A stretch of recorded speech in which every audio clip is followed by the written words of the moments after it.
안녕하세요. 샛별이의 육아TV입니다. 저번에 영아기, 유아기까지 다 이야기해보았는데요. 오늘은 마지막 3부, 학령기에 부모님께서 꼭 알아두셔야 할 내용에 대해서 이야기해보겠습니다. 초등학교에 갓 입학한 아이들의 스트레스가 높다는 거 혹시 알고 계신가요? 그래서 초등학교에 입학한 뒤로 틱이나 불안, 공격성 등의 문제 행동으로 센터에 방문하시는 경우가 굉장히 많습니다. 이런 문제 행동이 나타나진 않더라도요. 학령기 아이들은 나름대로 자기만의 스트레스를 갖고 있습니다. 무엇이 이들을 힘들게 만드는 걸까요? 학령기가 되면 주변 환경도 많이 변화가 되지만요. 주변 태도의 변화 때문에 더 힘들어집니다. 학교에 들어가기 전까지는 아직 어리니까 괜찮아 라고 하면서 다들 봐주는 분위기였습니다. 그런데 학령기가 되자마자 불과 몇 개월 지나지도 않은 건데 갑자기 이거 해야 해 의 말들이 많아지기 시작합니다. 받아쓰기 연습해야 해.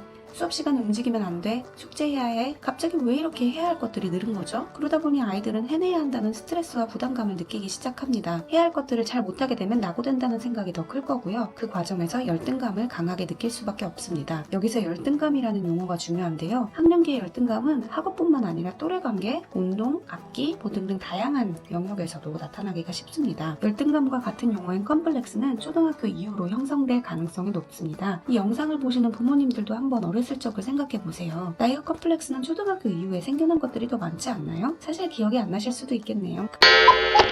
그렇다면 학령기에 부모님께서 해주셔야 할 역할은 무엇일까요? 우선 첫째, 절대로 비교하시면 안 됩니다. 열등감이란 건요, 주변 사람과 자신을 비교하면서 나타나는 감정입니다. 이미 주변에서 비교 발언을 듣지 않더라도 아이는 타인과 자신을 끊임없이 비교하기 시작합니다. 이런 상황에서 부모님까지도 타인과 자신을 비교하면서 확인사살을 하시는 건 아이의 열등감만 높이는 지름길입니다. 절대로 또래나 형제와 우리 아이를 비교하지 말아주세요. 아이는 평생의 상처가 될 수도 있습니다. 둘째, 경청이 중요합니다. 경청이라는 것은 아이의 말을 귀 기울여 들어주는 것도 있지만요. 아이가 말하지 않는 생각이나 의견을 민감하게 이해하고 존중해주시는 자세도 포함됩니다. 물론 학령기는 아이의 의견을 충분히 들어주기 힘든 시기이기도 합니다. 해야 할 것들이 많은 상황에서 아이의 의견을 다 존중해준다는 게 쉽지만은 않겠죠. 그럼에도 아이의 생각을 끊임없이 들어보려고 노력해주세요. 이 시기에 아기 의견을 잘 경청해주지 않으시면 아이의 사춘기가 빨리 올 수도 있습니다. 우리 아이는 말수가 적다고요? 우리 아이는 대화하는 걸 싫어한다고요? 그렇다고 아이의 의견을 들여다보려는 노력을 소홀히 할 수는 없습니다. 함께 여행을 가거나 부모와 특별한 시간을 만들어 보시면 어떨까요? 솔직히 사춘기가 진입되면 부모와 함께하는 시간은 사치가 될 수도 있습니다. 지금 많이 노력해주세요. 셋째, 성공 경험을 만들어주세요. 열등감은 좌절했을 때 생겨나는 감정입니다. 만약 좌절을 극복하고 성공해낸다면 열등감은 해소될 수밖에 없겠죠. 아이가 어떤 부분에서 열등감을 느끼고 있는지를 찾아내주시고요. 그 부분을 성공하도록 도와주신다면 아이의 자존감이 쑥 올라갈 수 있습니다. 여기서 중요한 건 표면적인 성공 경험이 아닙니다. 내면의 성공 경험이 중요합니다. 예를 들어 볼게요. 아이가 받아쓰기에서 90점을 받았는데 며칠 후에 또 동일한 90점을 받았다고 해볼게요. 그런데 한 가지 변화가 생겼습니다. 예전에 자주 틀리던 한글 받침이 이번에는 거의 다 맞았다고 한다면 똑같은 90점 점수라도 이건 똑같은 90점이라고 할 수는 없지 않을까요? 표면적으로는 동일한 점수일지라도 사실 아이의 한글 능력은 분명히 더 좋아진 게 사실이니까요. 이렇게 좀 더 깊은 부분에서의 성공 경험을 찾아주시는 것이 중요합니다. 이런 진정 어린 발견이 아이의 내면을 더 강하게 만들 수 있습니다. 오늘의 영상을 요약하면 다음과 같습니다. 학령기의 아이들은 열등감을 극복해 나가는 과정에서 더 성숙해질 수 있습니다. 그러니 아이가 열등감을 극복해 나갈 수 있도록 도와주세요. 첫째, 비교는 금물입니다. 둘째, 경청해주세요. 셋째, 성공 경험을 만들어주세요.